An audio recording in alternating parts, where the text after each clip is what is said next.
अगर खाली यूट्यूब से बात करें तो मोटा मोटी हमारा 7 फिगर बन जाता है, मतलब कि 10 लाख के आसपास, 10 लाख से ऊपर 10 लाख के आसपास। तो शूट करने जाते थे ना, तो बिल्डिंग का जो वॉचमैन था भगा देता था, बोलता था इधर मत रिकॉर्ड करो, चले जाओ यहाँ से। और उस बिल्डिंग को मैं देख के बोलता था यार काश इसमें अपना घर होता, तो हम लोग शूट करके फिर ऊपर चले जाते, फिर जब शूट करना होता नीचे आ जाते। और 2 साल बाद मैं उसी घर में मैंने घर लिया था, उसी बिल्डिंग में। अरे भाई,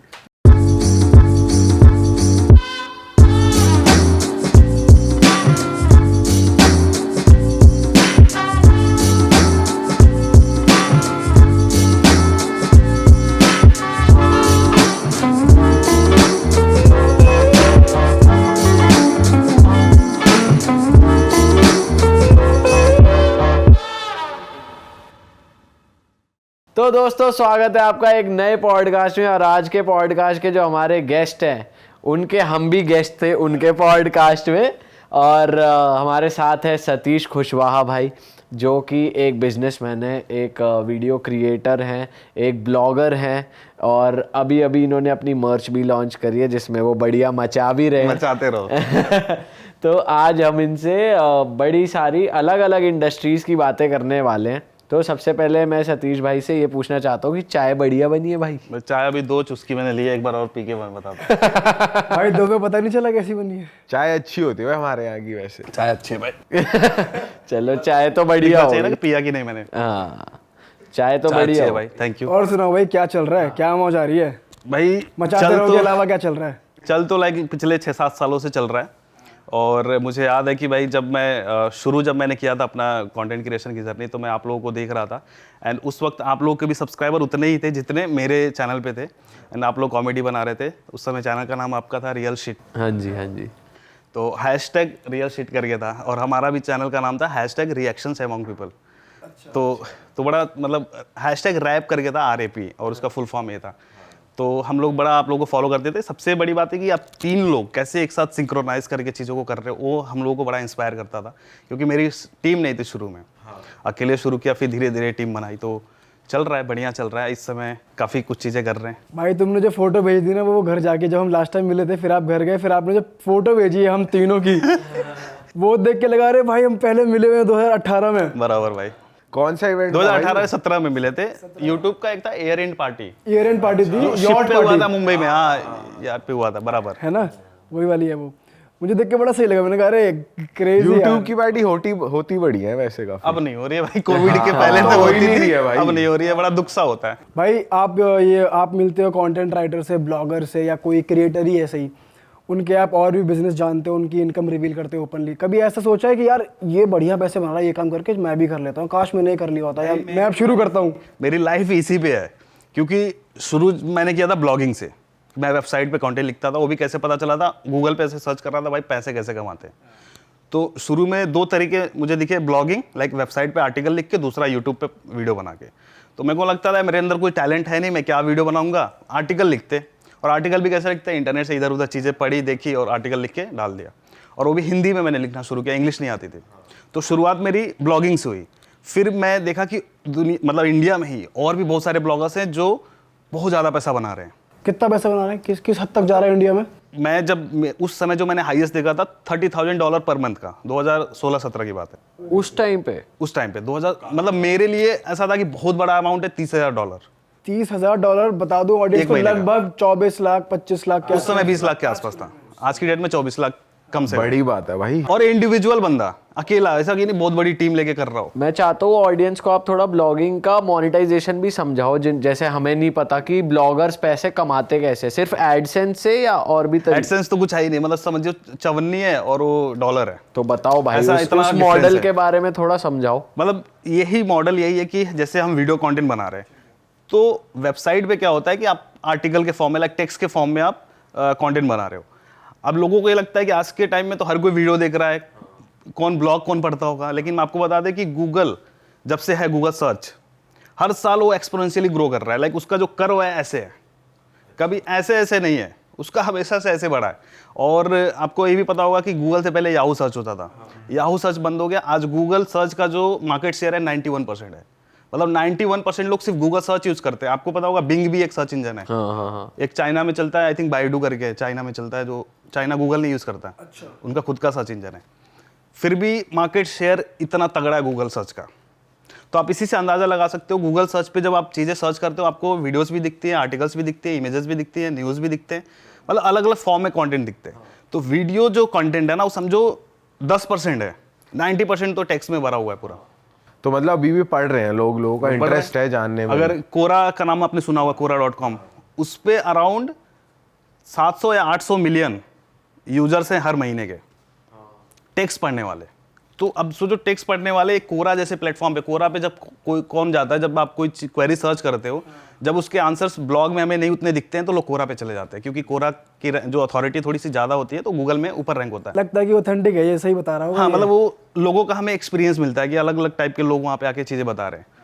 और जब गूगल में आर्टिकल्स हम पढ़ते हैं तो या तो किसी मीडिया से होता है या फिर किसी हाई अथॉरिटी वेबसाइट के थ्रू होता है, तो वो लगता है कि एक कंपनी या फिर एक मीडिया, एक पब्लिशिंग एजेंसी उस चीज़ को लिख के बता रही है।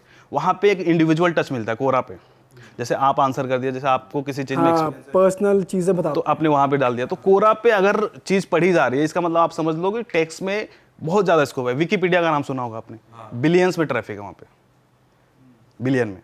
तो टेक्स्ट पढ़ा जाता है आज भी। पर विकिपीडिया के लिए तो ये कहते हैं कि थोड़ी मिस इन्फॉर्मेशन भी होती है। भाई वो मिस इन्फॉर्मेशन तो हर जगह है, थोड़ा बहुत इंटरनेट ही मिस इन्फॉर्मेशन थोड़ा सा होता ही है हर जगह पे। हमेशा हम एकदम से 100% ये नहीं मान सकते कि यार एक चीज एकदम correct लाइक दूध जैसा साफ है, ऐसा कुछ नहीं बोल सकते। होता है थोड़ा बहुत। भाई जैसे वीडियो क्रिएटर्स का भी ऐसा होता है कि कुछ ट्रेंड चल रहा है, ट्रेंड के हिसाब से बना रहे हैं। कुछ ब्लॉगिंग में भी ऐसा होता है Blogging कि अब ये ट्रेंड था, चला गया, अब ना इसके ऊपर ब्लॉग्स लिखो, अब ये ब्लॉगिंग चलेगा। में भी होता है। जैसे अभी आईपीएल चल रहा है, तो आईपीएल में लोग 3-4 महीने पहले से मेहनत करना शुरू कर देते हैं कि जब आईपीएल जब शुरू होगा तब तक मेरी साइट रैंक होना शुरू हो जाएगी। और हालांकि इवेंट्स में कंपटीशन बहुत ज़्यादा होता है, क्योंकि बहुत सारे प्रो ब्लॉगर्स बहुत पहले से काम कर रहे होते हैं। और इसमें एसईओ में जो एसईओ होता है उसमें 2 तरीके से काम होता है। एक वाइट हैट, मतलब जो गूगल को पसंद है, ब्लैक हैट जो ब्लॉगर्स को पसंद है, कि हमें एनी हाउ हमारे कंटेंट को रैंक कराना है। ब्लैक हैट का मतलब कि हो गया कि आप लूप होल्स का यूज़ करके या फिर थोड़ा सा गलत ट्रिक्स का यूज़ करके आप रैंक करा रहे हो, ज़बरदस्ती वाली चीज़। तो उसमें जब गूगल पकड़ता है तो उसका कॉन्सिक्वेंसेज भी बहुत बुरा होता है, आपकी साइट हो जाती है, पेनलाइज हो जाती है। पेनलाइज मतलब गूगल से डी-इंडेक्स हो जाएगी। अच्छा। इतना बड़ा। तो इसीलिए मैं तो मेरे चैनल पे बताता हूँ कि आप लाइक वाइट हैट ही फॉलो करो, लाइक जो रूल्स गूगल बोलता है खुद की, भाई इस तरीके से आप अपने साइट में लाइक वैल्यूएबल कंटेंट लिखो, हम रैंक कराएंगे। आप सारा वाइट हेड ही करते हो? वाइट हैट ही करते हैं, मतलब मेरे कुछ दोस्त ऐसे हैं जो ब्लैक हैट करते हैं पूरा। भाई अपार्ट फ्रॉम एडसेंस, जैसे एडसेंस हाँ, हो गया कि उस वाले पे आते हैं कि लाइक कैसे मोनेटाइज करते हैं। तो ब्लॉगिंग में अगर हम सबसे ज़्यादा जो मोनेटाइजेशन होता है अफिलिएट से होता है। अच्छा। और ज़्यादातर लोग माइक्रोनिश पे काम करते हैं। माइक्रोनिश का मतलब हो गया कि हम सिर्फ ये जो सेनाइजर का माइक है, ये बता सकते हैं ना? हाँ। तो सेनाइजर का माइक है, तो कोई ना सिर्फ लिख रहा है वायरलेस माइक पे, का ब्लॉग का टॉपिक है वायरलेस माइक, और दुनिया भर की चीज़ें नहीं लिख रहा है। अच्छा। तो ये थोड़ा सा माइक्रोनिश हो गया। इससे भी माइक्रो जाना है तो सिर्फ सेनाइजर के माइक से लिख रहा है। अच्छा। सेनाइजर में जितनी माइक्स आती है, अब क्या होगा कि उसकी अथॉरिटी बहुत जल्दी बन जाएगी, क्योंकि वो पर्टिकुलर टॉपिक से रिलेटेड ही कंटेंट बना रहा है। तो गूगल की नज़र में है कि इस यहाँ पे सिर्फ यही बंदा है, इसको ऊपर लाओ। हाँ, इसको ऊपर लाओ, क्योंकि यहाँ पे इसी से रिलेटेड कंटेंट है। और जब वो उसकी अथॉरिटी बनती है, जैसे मान लो आपने सर्च किया कि भाई बेस्ट वायरलेस माइक, सर्च किया आपने, उसकी अथॉरिटी ऊपर है, तो जब रैंक होगा, जब आप बेस्ट वायरलेस माइक सर्च कर रहे हो ना, आपकी जो इंटेंट है आपका बहुत हाई है कि आप खरीदोगे, क्योंकि आप खरीदने के मूड में सर्च कर रहे हो, टाइम पास के लिए नहीं सर्च कर रहे हो आप, इन्फॉर्मेशन के लिए या फिर सिर्फ एंटरटेनमेंट के लिए तो सर्च कर नहीं रहे हो। आप इसलिए सर्च कर रहे हो कि वहाँ से मुझे बाई करना है, अगर मुझे उसका रिव्यू पसंद आ गया या फिर वो चीज़ मुझे समझ में आ गई, तो जब रैंक होगा वहाँ से उसके रिव्यूज़ पढ़ोगे। और ये भी होता है कि कोई भी प्रोडक्ट खरीदने से पहले बंदा 2 बार उस प्रोडक्ट के बारे में सर्च करता है। मतलब ऑलमोस्ट आधी जनता, जितने भी लोग इंटरनेट पे, आधी जनता प्रोडक्ट के बारे में पहले गूगल पे सर्च करती है, फिर जाके परचेस करती है। ये डेटा है, 46% लोग खरीदने से पहले चेक करते हैं। ये बात तो सही है भाई, हम खुद प्रैक्टिस करते हैं। सभी का ही है भाई वैसे। तो इसमें ब्रांड, जैसे तुम स्पेसिफिक प्रोडक्ट का बना रहे हो, तो ब्रांड इन्वॉल्व हो जाता है इसमें? ब्रांड भी इन्वॉल्व होता है। जैसे मान लो आपने लिखा टॉप 10 माइक्स, मैं माइक का एग्जांपल इसलिए ले रहा हूँ कि मेरे सामने दिख गया। हाँ। तो टॉप 10 माइक्स में आपने लिखा, अब उसमें आपने सेनाइजर डाल दिया। एक और बोया का माइक, बोया वाले से बात कर ली कि भाई मैं एक आर्टिकल बना रहा हूँ और इसमें मैं आपका दूसरे नंबर पे अटैच कर रहा हूँ, मेरे को थोड़े उसको दिखाना, ब्रांड को दिखाना पड़ेगा ना, मेरे इतने विजिट्स हैं, मेरे इतने ब्लॉग पे इतने ज़्यादा जनता आती है वीकली एक्टिव, या इतने एक्टिव, इतने यूजर्स हैं। वो भी चेक कर लेते हैं। अब तो ऐसे ऐसे टूल्स हैं कि आप किसी के वेबसाइट का ट्रैफिक का पता लगा सकते हो मोटा मोटी। अच्छा, जो मैं कैसे बता रहा हूँ कि कोरा पे इतना ट्रैफिक है या फिर गूगल पे लोग इतना आते हैं, इन्हीं सब टूल्स की वजह से पता चलते हैं। तो भाई इनका जो कन्वर्जन रेट है कि जैसे कि मैंने पढ़ा और मैंने खरीद लिया, तो वो क्या रेट है कि खरीद लेते मोटा हैं? मोटी जो ऑन एन एवरेज जो CTR होता है 3 से 4-5% का होता है। लाइक 100 में से 4-5% लोग क्लिक करते हैं लिंक पे, उसमें से जाके लोग खरीदते हैं। सही चीज है एक भाई। चीज़ और भाई इस बारे में बताओ कि जैसे हमने लिख दिया टॉप 10 प्लेसेस इन मुंबई या बीचेस इन मुंबई, अगर ट्रैवल कैटेगरी में आ गया थोड़ा। हाँ, अगर हम ब्लॉग लिख रहे हैं फॉरेन कंट्रीज के बारे में, तो ऑडियंस फॉरेन की मिलेगी या कहीं की मिलेगी, तो उसकी ज्यादा रेवेन्यू होता है, ऐसा बिल्कुल कुछ है? बिल्कुल, हाँ। जैसे YouTube में आपने या YouTube फील पे किया भी होगा होता है, कि हाँ। बाहर की जो ऑडियंस आती है तो Audience- ज़्यादा CPC होता है, CPM। तो सेम यही है। रीज़न इसका है कि वहाँ पे जब एडवर्टाइजर ऐड लगाता है उसको ज़्यादा पैसे देने पड़ते हैं, और रूल के हिसाब से एडसेंस आपसे ऑलमोस्ट 67% आपको दे देता है, और लाइक 33% वो खुद रख लेता है। यूट्यूब में क्या होता है 55-45 का रेशियो है, हाँ, बट ब्लॉग में ये थोड़ा सा अलग है। अच्छा, हाँ, गूगल एडसेंस की अगर बात करें तो। बाकी अगर आप अफिलिएट कर रहे हो तो अफिलिएट चाहे इंडिया में कर रहे हो, इंडिया में जैसे अगर अफिलिएट नाम सुन के आपके दिमाग में क्या आ रहा है? भाई अफिलिएट तो वही होता है जो आपने जैसे लेकिन कोई ऐसे प्रोडक्ट लिस्ट कर दिया, product list सेल कर पे दिया। कमीशन ज्यादातर लोगों से अमेजोन ही समझ में आता है, अमेजोन अफिलिएट या फ्लिपकार्ट अफिलिएट। लेकिन अफिलिएट प्रोग्राम्स ऐसे ऐसे हटके है ना कि जितने का प्रोडक्ट होता है ना उससे ज्यादा पेमेंट तो उनको कर देते हैं जो सेल करवा रहा है। एग्जाम्पल के लिए मान लो कि कोई प्रोडक्ट है $100 का, बंदे ने खरीदा $100 में, आपको मिला $200। अभी आप सोचो $200 कैसे दे रहा है कंपनी? वो इसलिए दे रहा है कि वो जो जिसने $100 में खरीदा वो अगले साल फिर रिन्यू कराएगा। तो जो कंपनी है वो रिन्यूअल में कमाती है, लेकिन आपको एक बार में पैसा इसलिए दे रही है कि आप उसके लिए सेल लेके आ रहे हो। तो ऐसे ऐसे भी अफिलिएट है। लेकिन अमेजोन पे देखोगे ना तो 0.2% से लेके 9% तक ही है। मतलब इससे ज़्यादा पैसे नहीं बना सकते। 9 जितने का प्रोडक्ट है 9% से ज़्यादा बना ही नहीं सकते। 9% उस पर किचन वाले सामान पे मिलता है। अच्छा, तो भाई मैं ये जानना चाहता हूँ कि आप हो एक छोटे से गांव से, है ना, तो आपके पास इतनी सारी नॉलेज कैसे आई? वो कैसे आपने स्टडी करा मार्केट को, कैसे घुसे आप इस फील्ड में कि भाई क्या सीन है, अफिलिएशन के बारे में और इन चीज़ों के बारे में कैसे पता चला? मैं सही बताऊं तो लाइक जैसे मेरा ये मानना है कि लगभग 90% लोग मिडिल क्लास फैमिली से बिलोंग करते हैं, और सबकी ज़रूरत होती है पैसा। कि लाइक वो चाहते हैं कि भाई पैसा कैसे भी कमाऊँ, अपना सपना पूरा करो, अपने घर वालों को अच्छा लाइफस्टाइल दे पाऊँ। एक सबके दिमाग में ऐसा होता है। मेरे दिमाग में भी था कि बचपन से मैं सोचता था मैं बहुत पैसे कमाऊंगा, बड़ा होकर मुझे बहुत पैसे कमाना है। लेकिन जब कॉलेज में आया तो मेरे को रियलिटी पता चली, यार मैं कॉलेज में इस लेवल पे था कि मेरी जॉब नहीं लगेगी। मैं बीटेक कर रहा था, तो मेरे को कोडिंग बिल्कुल नहीं आती थी। मैं कंप्यूटर साइंस से बीटेक कर रहा था। कोडिंग बिल्कुल समझ में भी नहीं आती थी, मैं सीखना भी नहीं चाहता था क्योंकि मेरे को बहुत ही बोरिंग लगता था, और मुझे लगता था अगर मैं सीख भी गया तो यही ज़िंदगी भर मैं कर नहीं पाऊंगा। तो फिर मैं कुछ और ढूंढना शुरू कर दिया। अब जब तक गांव में था, गांव में मेरे इंटरनेट अब लगा है भाई, वाईफाई। डेटा से तो चलो चल जाता था, वाईफाई अब लगा है। तो ऐसे गांव से मैं आता हूँ। आप सोचो भाई क्या नाम है गाँव का, बता सकते हैं? गांव का नाम तो नहीं, लेकिन डिस्ट्रिक्ट का नाम बता सकता हूँ। देवरिया डिस्ट्रिक्ट है, यूपी में ही, यूपी ईस्ट में आता है।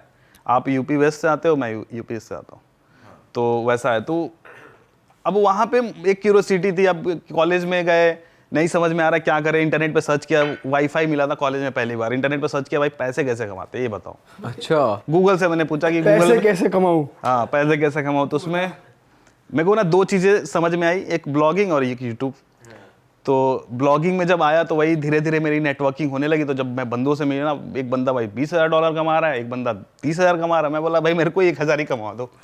1,000 भी मतलब एक जॉब के बराबर तो हो ही जाएगा, बढ़िया अच्छी खासी जॉब, डिसेंट जॉब के बराबर हो जाएगा। कि अगर 60-70 हज़ार की आप पैकेज आप ले रहे हो जॉब से, तो 60-70 हज़ार अगर मैं यहाँ से कमा लेता हूँ तो मैं खुश रहूँगा। तो उस वक्त कॉलेज में ही फाइनल ईयर में था, मैं एक बंदे के लिए कंटेंट लिखता था, क्योंकि उसने अपने वेबसाइट पे डाल रखा था कि आप मेरे लिए कंटेंट लिख के पैसे कमा सकते हो। तो वो मेरे को $200 पे करता था एक आर्टिकल का। तो अब 10-15 आर्टिकल लिखता था तो महीने में 2 से 3 हज़ार रुपये मेरे बन जाते थे। 2 से 3 हज़ार रुपये मेरे बने। तो मैंने बोला कि यार अगर मेरे लिखने से ये मुझे पैसे दे रहा है तो जाहिर सी बात है इसको कमाई होती होगी, तो क्यों ना मैं अपना खुद का ब्लॉग बनाऊं और उस पर आर्टिकल पोस्ट करना शुरू कर दूं। तो मैंने एक आर्टिकल उसके लिए लिखता था, एक आर्टिकल मेरे ब्लॉग के लिए लिखता था। तो इससे क्या हुआ, वहाँ से मुझे पैसे भी आ रहे थे और इधर से मेरा ब्लॉग भी शुरू हो रहा था। तो मेरे ब्लॉग पे 1 महीने 2 महीने के बाद थोड़ा बहुत सर्च से ट्रैफिक आना शुरू हो गया। तब मैंने डोमेन ले लिया। पहले होस्टिंग नहीं खरीदी मैंने। जैसे अगर ब्लॉग बनाने के लिए हमें ना वो चाहिए होता है, डोमेन चाहिए होता है, होस्टिंग चाहिए होता है। तो हमने क्या किया कि फ्री में मैंने ब्लॉग स्पॉट पे बनाया, एक blogger.com गूगल का ही प्रोडक्ट है जिस पर आप ब्लॉग बना सकते हो फ्री में, वहाँ पे बनाया। फिर जब ट्रैफिक आना शुरू हुआ मैंने डोमेन खरीदा 600-700 रुपये का। पहले कॉन्फिडेंस इसलिए नहीं आ रहा था, क्या पता फेल हो जाए। एक होता है कि मिडिल क्लास फैमिली से हैं भाई, 1 रुपया भी अगर कहीं चला जाता है तो बड़ा दुख होता है।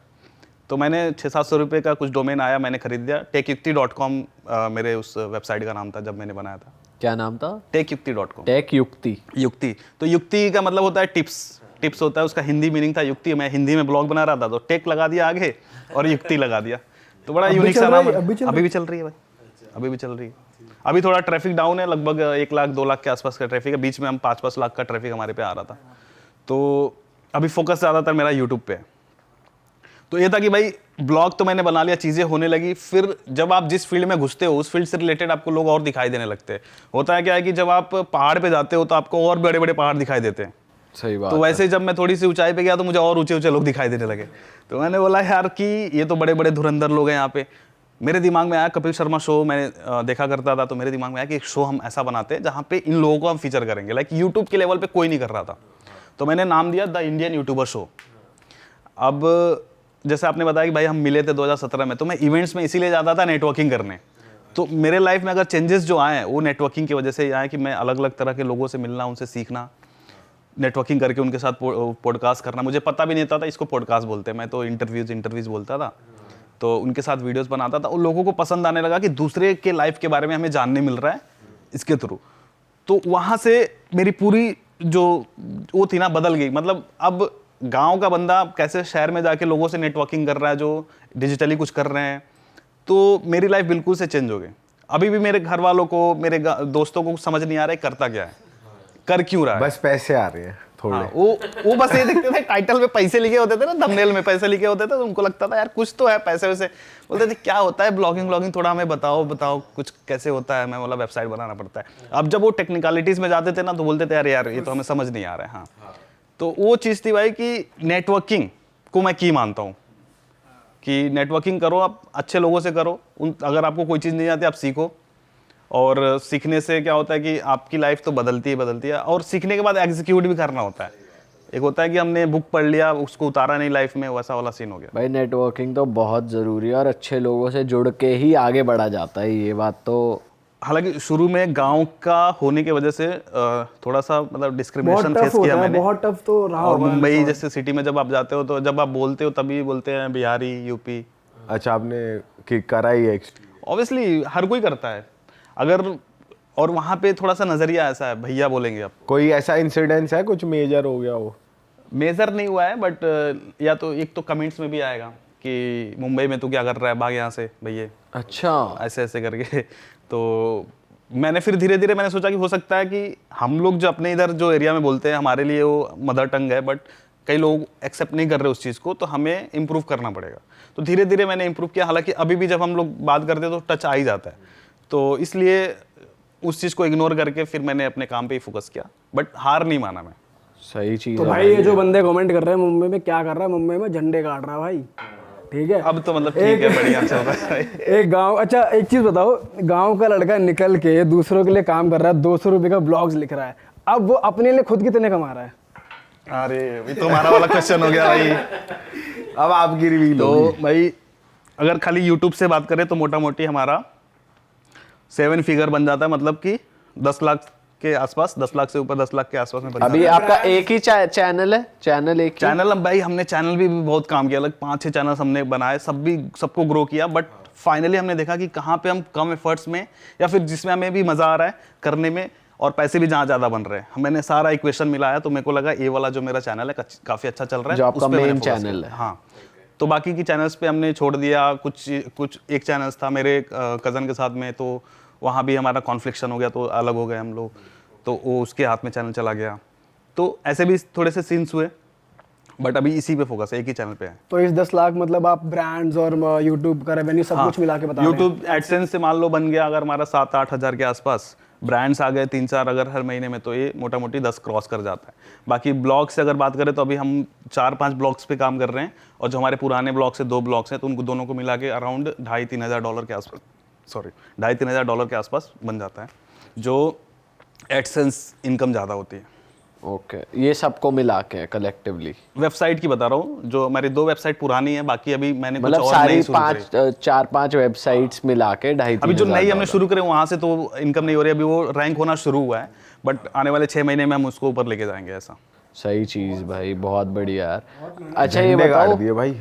आपका आपका जो डोमेन है, जो वेबसाइट है, वो होस्टेड कहाँ पर है? अलग अलग होस्टिंग पे है। एक जब शुरुआत हमने करी थी नॉर्मल ब्लॉगर से करी थी, फिर मैंने शिफ्ट किया था वर्डप्रेस पे, तब मैंने होस्टिंग कर लिया था, ब्लूहोस्ट भी लिया था, फिर और ट्राई कर रहा था कि कौन सा अच्छा है कौन सा अच्छा नहीं है, तो ऐसे करके सबसे अच्छा अभी ज़्यादातर अगर आप साइट शुरू कर रहे हो तो कम पैसे में अगर आपको सबसे बेहतरीन मुझे लगता है होस्टिंगर बहुत अच्छा है, क्योंकि वहाँ पे उसका जो एक प्लान है ना, प्रीमियम प्लान करके आता है, उसमें आप 100 वेबसाइट तक होस्ट कर सकते हो, अच्छा, और फिर जब आपका ट्रैफिक जब ज़्यादा आने लगता है तो आप उसको स्विच कर सकते हो बड़े प्लान पे। तो वैसे ये झेल लेता है हैवी ट्रैफिक? हैवी ट्रैफिक के लिए आपको बड़ा प्लान लेना पड़ेगा।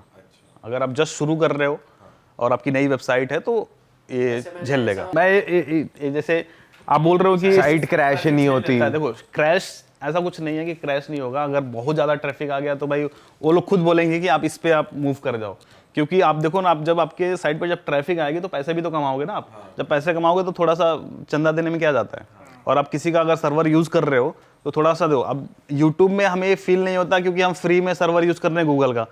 अगर वीडियो होस्ट करने के लिए कोई सर्वर लेने जाए ना, तो हम जितना पैसा बनाते हैं ना यूट्यूब से, वो सारा चला जाएगा उतना वीडियो होस्ट करने में। इतना बड़ा बड़ा फाइल हम यूज़ करते हैं, 4-4 GB 5-5 GB का जो फाइल अपलोड करते हैं, बहुत कॉस्ट आता है भाई। ये मुश्किल से मैं जो आपको बता रहा हूँ, जो होस्टिंगर में 3-4 हज़ार के जो प्लान में साल का जो है, उसमें आप ऑलमोस्ट 100 GB का ही SSD स्टोरेज होगा। तो SSD से थोड़ा फास्ट हो जाता है, जो सर्वर का स्पीड होता है फास्ट होता है, तो ये लोग SSD प्रोवाइड करते हैं होस्टिंगर वाले। इसमें आपको डोमेन भी फ्री मिल जाता है, ऐसा नहीं कि डोमेन के 600-700 रुपये जो देने हैं वो नहीं देने हैं, तो उसी में इंक्लूडेड रहेगा। आप 1 साल का डोमेन फ्री ले लोगे। उसके अलावा अगर आपके और भी आप डोमेन्स लेते हो तो उसी आप होस्टिंग में कर सकते हो, अलग से फिर होस्टिंग लेने की ज़रूरत नहीं है। और इसमें मेरे को एक चीज़ सही लगती है कि एक SSL का नाम सुना है आपने, जैसे कोई भी वेबसाइट होती है HTTPS लिखा होता है आगे, तो इसमें फ्री में मिल जाता है। जितनी सारी वेबसाइट आप इसमें होस्ट करोगे सब पे फ्री में SSL लग जाता है।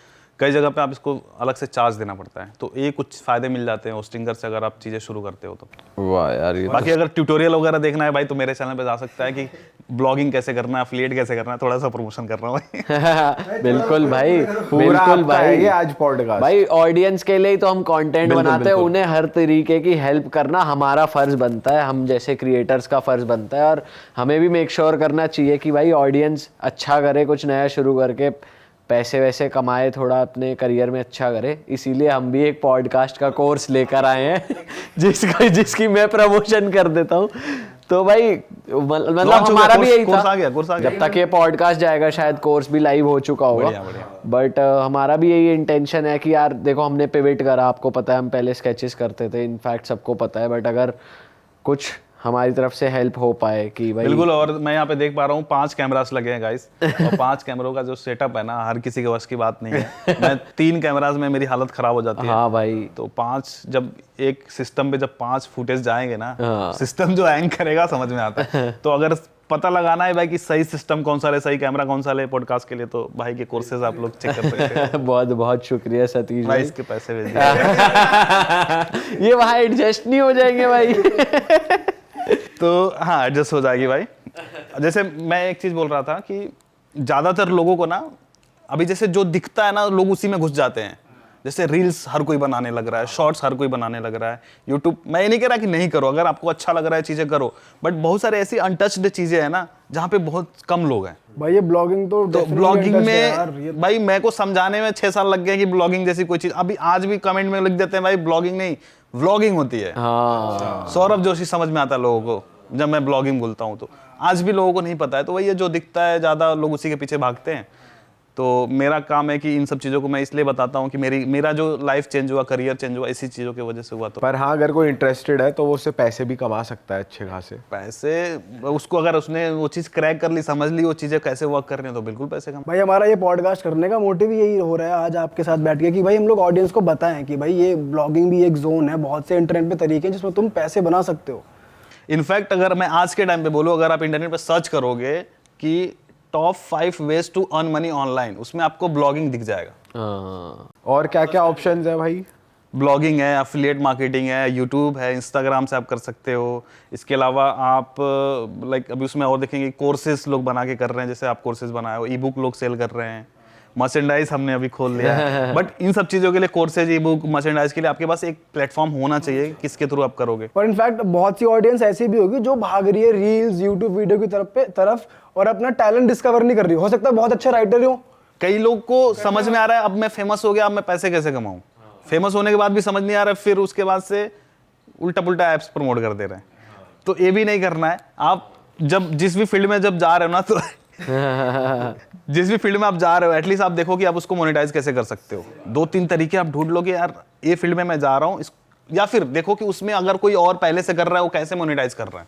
करेक्ट। बाई चांस आपने कोई देखी, अगर आपको ब्लॉगिंग में ही आना है, कोई आपको निश पसंद आया, ट्रैवल निश पसंद आया कि मेरे को ट्रैवल में मेरे को ब्लॉगिंग करनी है, तो आप ट्रैवल को देखो कि किस किस तरीकों से आप मोनेटाइज कर सकते हैं, क्या क्या वेज है, क्या यहाँ पे सेल कर सकते हैं।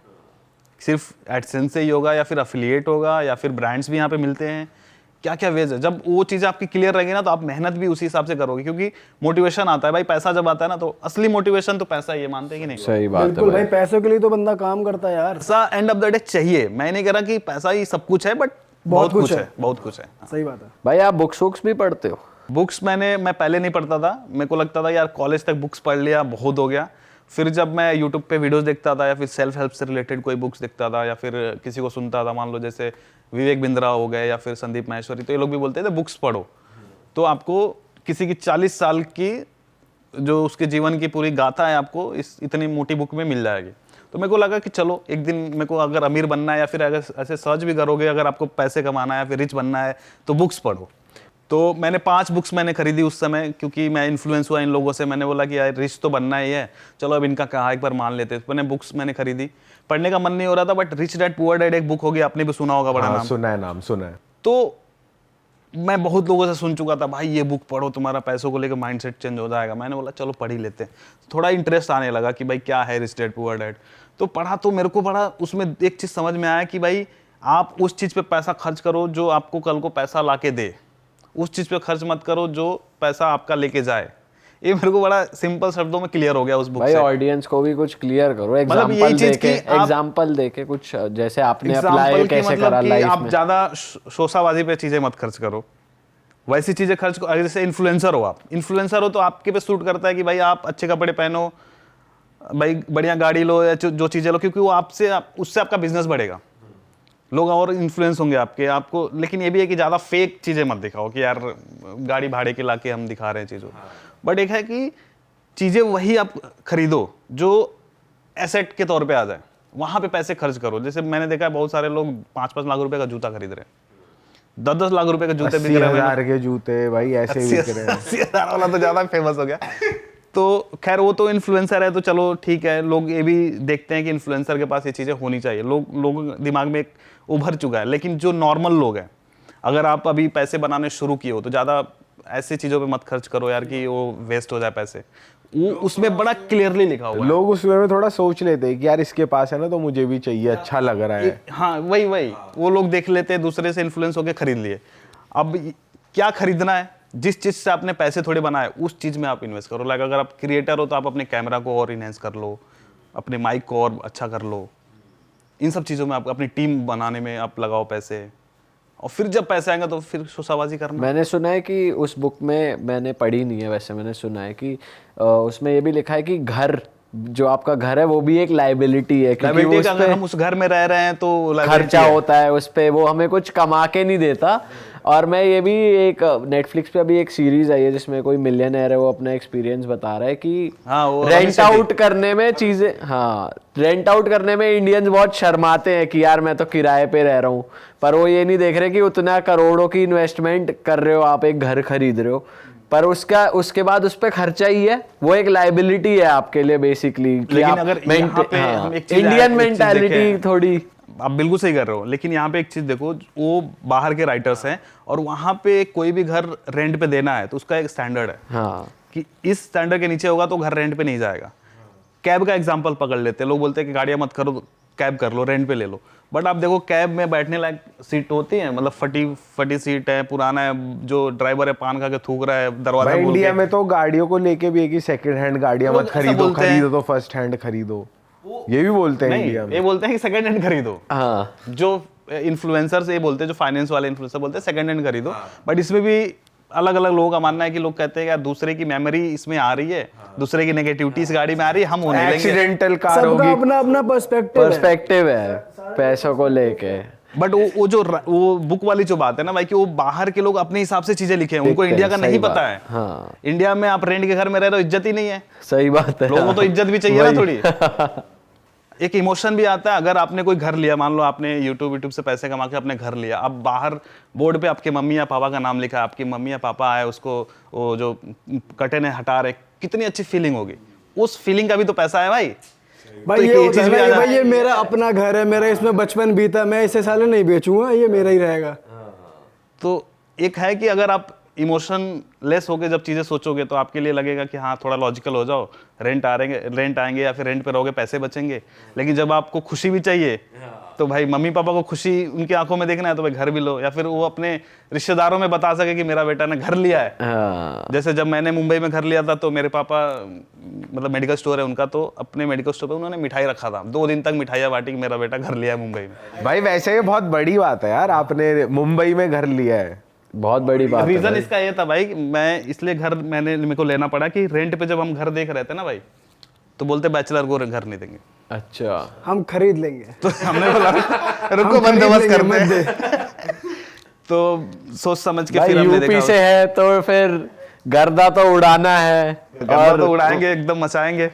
मचाना तो तो वो वाला है। सीन हो गया भाई। तो ये सबका मिक्स ओपिनियन हो सकता है घर वाली बात पे। हाँ। लेकिन अगर मोटा मोटी बात करें तो एसेट लायबिलिटी में थोड़ा सा डिफरेंस हमें देखना है कि लायबिलिटी हो जो आपके जेब से पैसे ले जा रही है, और पैसे लेके गया और फिर वापस पैसे लेके नहीं आ रहा आपके लिए, तो वो चीज़ पे ज़्यादा खर्च मत करो। आप करो, भोग करो, क्योंकि आप पैसे जब कमा रहे हो तो भोग तो करना ही है, बट उसका जो परसेंटेज है कम रखो।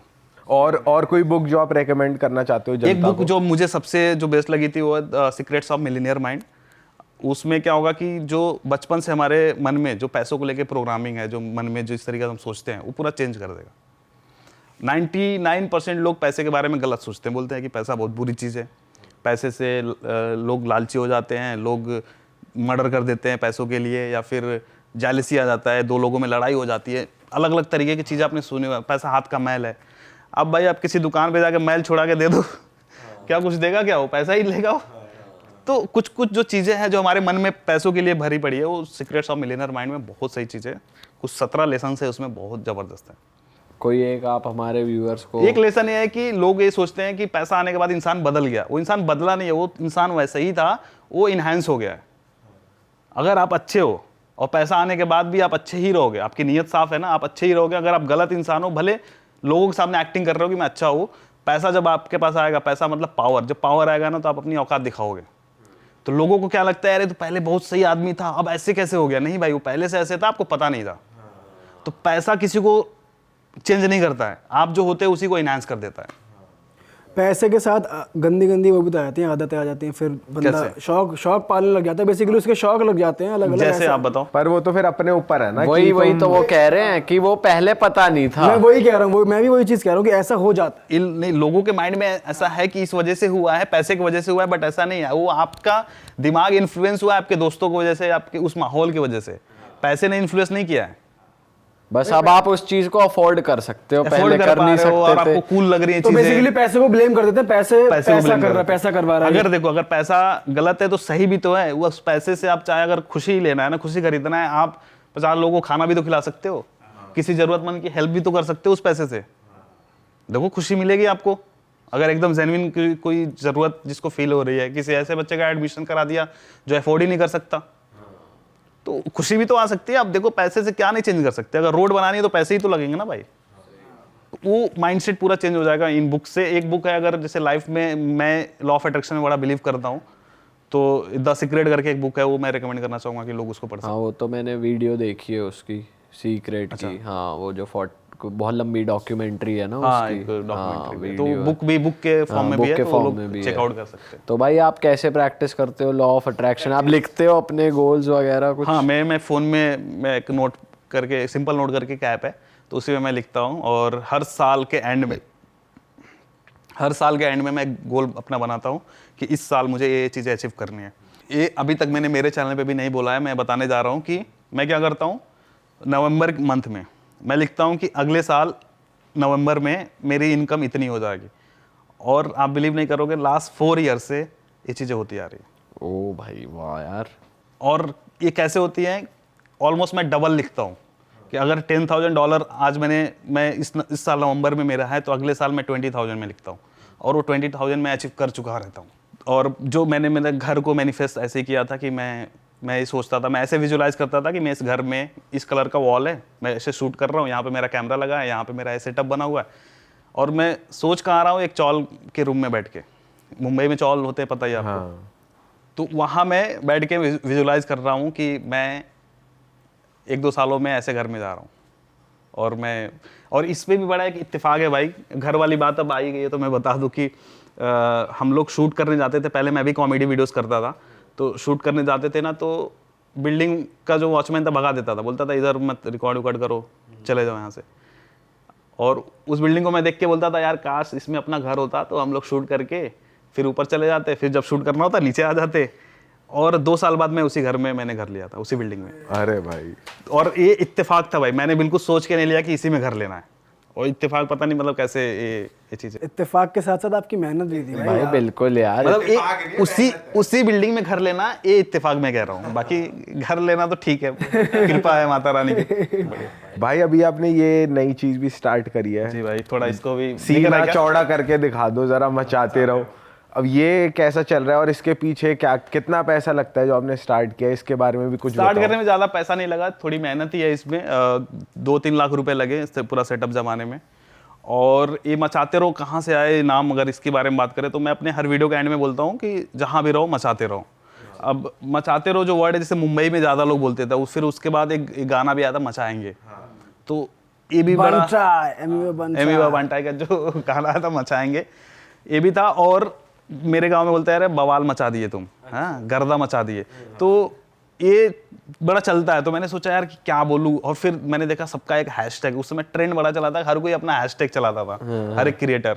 मैंने बोला यार मैं जब फेमस होऊंगा तो लोग क्या बोलेंगे, कि मैं कहीं जैसे आप लोग बोलते जिम डरे हैं, जिम करे हैं, और भी 1-2 हैशटैग हैं आपके। तो मैंने बोला यार सबके तो है, मेरे क्या है। तो फिर मैं वीडियो के एंड में बोलने लगा मचाते रहो। अब लोग कमेंट में करने लगे भाई मचाते रहो, भाई मचाते रहो। कहीं भी मैंने फोटो पोस्ट करी इंस्टाग्राम पे, नीचे कमेंट आता था मचाते रहो। किसी चैनल पे मैं गया, अभी जैसे इस वीडियो में भी लोग मचाते रहो कमेंट करेंगे, तो किसी चैनल पे गया वहाँ पे लोग मचाते रहो, सतीश भाई मचाते रहो। मीटअप किया वहाँ पे लोग मचाते रहो चिल्ला। मैं बोला यार ये तो ब्रांड नेम हो जाएगा, तो हमने मचाते रहो.com डोमेन खरीद लिया। अब फिर हमने सोचा अब इसका क्या करेंगे, हम कोई प्लान नहीं था कि मचाते रहो.com का करना क्या है। फिर मैंने सोचा कि यार मर्चेंडाइज शुरू करते हैं। लोगों ने भी बड़ा, मेरी ऑडियंस ने भी बोला कि भाई मर्चेंडाइज लेके आओ, मर्चेंडाइज लेके आओ, क्योंकि मैं ये टी शर्ट पे छाप के पहनने लगा था। ये मेरा फ्रेंड है गुजरात का, उसको मैंने बोला कि भाई ऐसे टी शर्ट बन सकता है मेरा, प्रिंट करा दो। तो उसने प्रिंट करके मुझे भेज दिया, तो मैं वो पहनने लगा था। फिर लोग बोले भाई ये हमें कैसे मिलेगा, तो मैं बोला अच्छा लोगों को चाहिए इसका मतलब। फिर मैंने वेबसाइट पे ही क्या किया, सेटअप करके शॉपिफाई से, और सारा सेटअप हमने खुद से किया भाई। बहुत बढ़िया यार, आप तो बहुत बढ़िया, आप तो पूरा एक पैकेज हो, नॉलेज कॉम्बो लेके चल रहे हो, कॉम्बो ज्ञान का पिटारा हो, प्यारे भी हो और बढ़िया हो, नॉलेजेबल भी हो, तगड़ी चीज हो, पैसे भी तगड़ा बनाना आता है, सिखाते भी अच्छा हो, पैकेज हो पूरा। हाँ भाई, जो सीखा है भाई वही चीजें बोल रहे हैं, मतलब जो इतने साल में सीखा है। भाई आपसे हमने मतलब आज लगा लो कितनी सारी बातें कर ली, कहाँ से शुरू करके सही मन बताओ भाई, सही मन बताओ तो फिर कॉमेडी वाले वीडियोस में ज्यादा मजा आता था। तो ठीक है, एक कॉमेडी रील भी बनाते हैं अभी। लेकिन उसमें बड़ा चैलेंज ये आता था ना भाई कि हर बार नया सोचना बड़ा मुश्किल होता था। इसमें क्या जो आपको आता है वही तो बताना है, वो इजी था मेरे लिए। लेकिन भाई ये जो आपका बताना, ये बहुत ज्यादा वैल्यू देता है ऑडियंस को लिए, बहुत वैल्यूएबल है ये कंटेंट जो आप बता रहे हो, जो ज्ञान की बात है, ये बहुत बढ़िया चीज है। थैंक यू भाई। मजाक से हट के जेन्युइनली।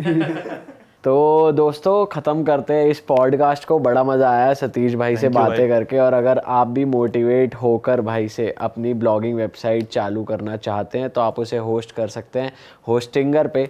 तो हमारा कूपन कोड है रियल हिट, आपको 10% ऑफ मिलेगा आपके सभी ट्रांजैक्शंस पे। तो जाइए होस्टिंगर को चेकआउट कीजिए। सतीश भाई के चैनल का गोल बटन यहाँ पर आ रहा है, हाँ भाई, आप जा सकते हैं वहाँ पर। इनके कंटेंट को रेगुलरली चेकआउट करिए। ये बहुत सारे मोटिवेटिंग पर्सनालिटीज़ को अपने चैनल पे लेकर आते हैं। साथ ही इंस्टाग्राम पे अपने बहुत सारे हैक्स और तरीके बताते हैं पैसे कमाने का। तो इंस्टाग्राम लिंक इनका डिस्क्रिप्शन में है, जाकर इनको फॉलो कर लीजिए। और दैट इज इट भाई, ब्लॉगर की दुनिया वालों चले जाओ होस्टिंगर पे। पॉडकास्ट के जो दीवाने हैं वो चले जाएं हमारे कोर्स पे, उसका भी लिंक नीचे है। टिल देन अगर मजा आया तो लाइक कमेंट शेयर सब्सक्राइब कर दो एंड दैट इज इट। और मचाते रहो, कमेंट जरूर करना। मचाते रहो भाई, मचाते रहो। स्पैम कर दो एक बार कमेंट। भाई हमारे लिए नहीं लाया आप मचाते रहो की टी शर्ट यार, हम भी पहनते यार। भिजवा देते हैं भाई। भिजवा नहीं, फिर लेके ही आना। हाँ, फिर इसी बहाने मिलने का मौका हो जाता है यार। चलो मिलते अरे हैं हाँ आपसे। यार, वीडियो में देते तो कितना अच्छा रहेगा। हाँ सही रहता है यार, बढ़िया होता प्रमोशन और बढ़िया। कोई नहीं, चलो।